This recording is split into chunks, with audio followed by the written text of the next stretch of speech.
Vite, je suis en retard. Je vais faire pipi. C'est l'heure de la piscine. Chut, taisez-vous, ça va commencer.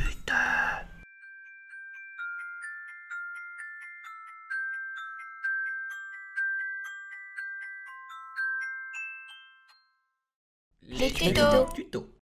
Le memory cousu. Bonjour à tous et à toutes. Je suis contente de vous retrouver pour ce nouveau tuto couture. Cette semaine, on va apprendre à faire un jeu de memory en 2 techniques. Pour la version 1, il te faudra un tissu uni de 36 cm sur 24 cm, 12 petits coupons ou chutes de tissu, et un fil et une aiguille. Pour la version 2, il te faudra du papier mousse et des ciseaux crantés. Pour les 2 versions, il te faudra de toute façon une paire de ciseaux de couture, des épingles et une craie ou un feutre à tissu. La version tout en tissu. Sur ton tissu uni, le tissu extérieur, que l'on retrouve sur toutes les cartes du memory, on trace à partir du haut 4 lignes à 6 cm les unes des autres. Sur ces lignes, on marque 6 traits tous les 6 cm. À 6 cm, à 12 cm, à 18, à 24, à 30 et à 36 cm. Grâce aux repères, on trace ensuite des lignes dans la hauteur, perpendiculaires aux premières. Et on découpe.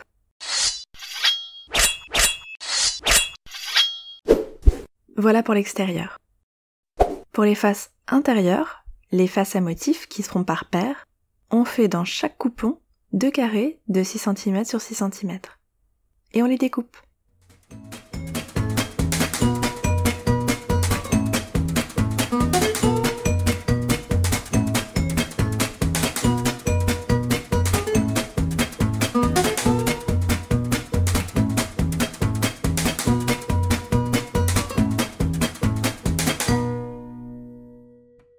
Bon, à part pour avoir du bazar dans la couture, le chat est optionnel.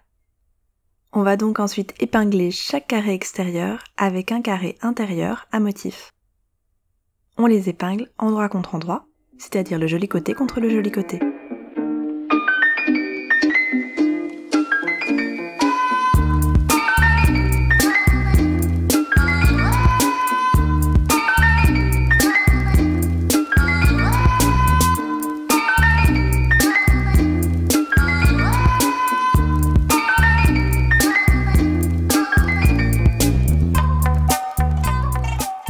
Nos cartes de tissu sont prêtes à être cousues. Pour la couture, on va laisser une ouverture sur un des côtés de 2,5 cm. On commence donc à la fin de ce trait. Comme d'habitude, on pivote dans les angles en soulevant le pied de biche et en laissant l'aiguille dans le tissu.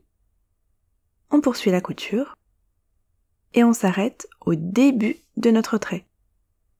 On n'oublie pas les points d'arrêt au début et à la fin. Et on fait ça sur tous les carrés. Quand les coutures sont faites et avant de retourner, on va dégarnir les angles. C'est-à-dire qu'on va couper en biais très proche de la couture. N'allons pas trop près pour ce tout petit modèle.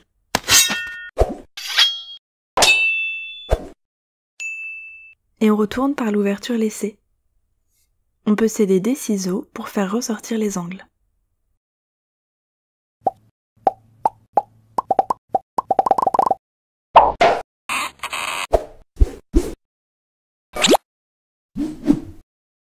Pour la couture invisible, on prend un fil et une aiguille. On coulisse le fil dans le chat de l'aiguille. On fait quelques nœuds à l'autre extrémité du fil. Et c'est parti!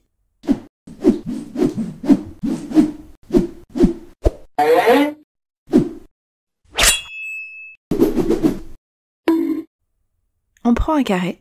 On pique l'aiguille par l'intérieur un peu avant l'ouverture. On ressort. De cette façon, notre nœud est caché. Et on va ensuite coulisser l'aiguille dans le bourrelet de l'ourlet du haut. On coulisse sur quelques millimètres, on ressort et on pique de la même façon dans l'autre bourrelet, en commençant pile en face de l'endroit où on est sorti précédemment, etc., etc.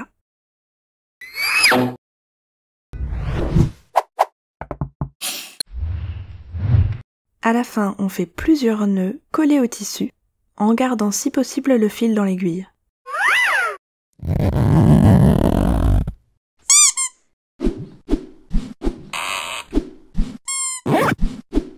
et puis on repique dans le tissu pour sortir dans l'angle qui suit. Et on peut ainsi couper le fil au plus près sans risquer de couper le nœud.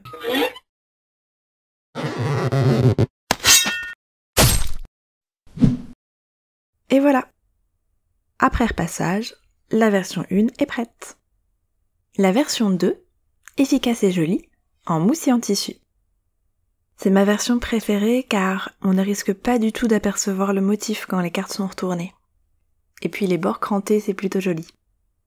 Pour cette version, il faudra aussi couper 2 carrés dans chaque tissu à motif, mais pas les 24 carrés dans le tissu uni.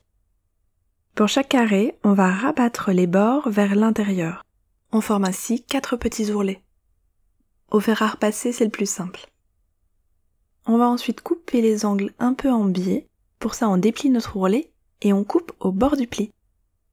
Et on le rabat. On fait ça dans les 4 coins. On passe ensuite au papier mousse. On y découpe 24 carrés de 6 cm sur 6 cm. On dépose ensuite notre tissu, ourlé vers l'intérieur, sur le papier mousse. On l'épingle et on fait une couture à 1 ou 2 mm du bord du tissu, sur les 4 côtés.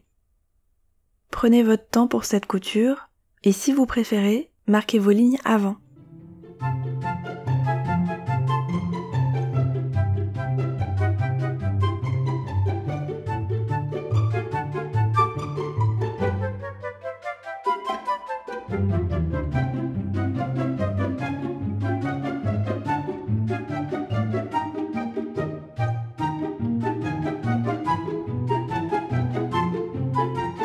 Pour terminer, on coupe notre papier mousse au ciseau cranteur. Et voilà, version courte et efficace. Et on fait ça pour toutes les cartes. Quand le jeu de 24 cartes est terminé, de 12 paires donc, on peut très bien lui coudre un petit sac à vrac pour le ranger. C'est tout pour aujourd'hui. À la semaine prochaine pour un nouveau tuto, et d'ici là n'hésitez pas à me montrer vos petites créations ou à me poser des questions. À bientôt!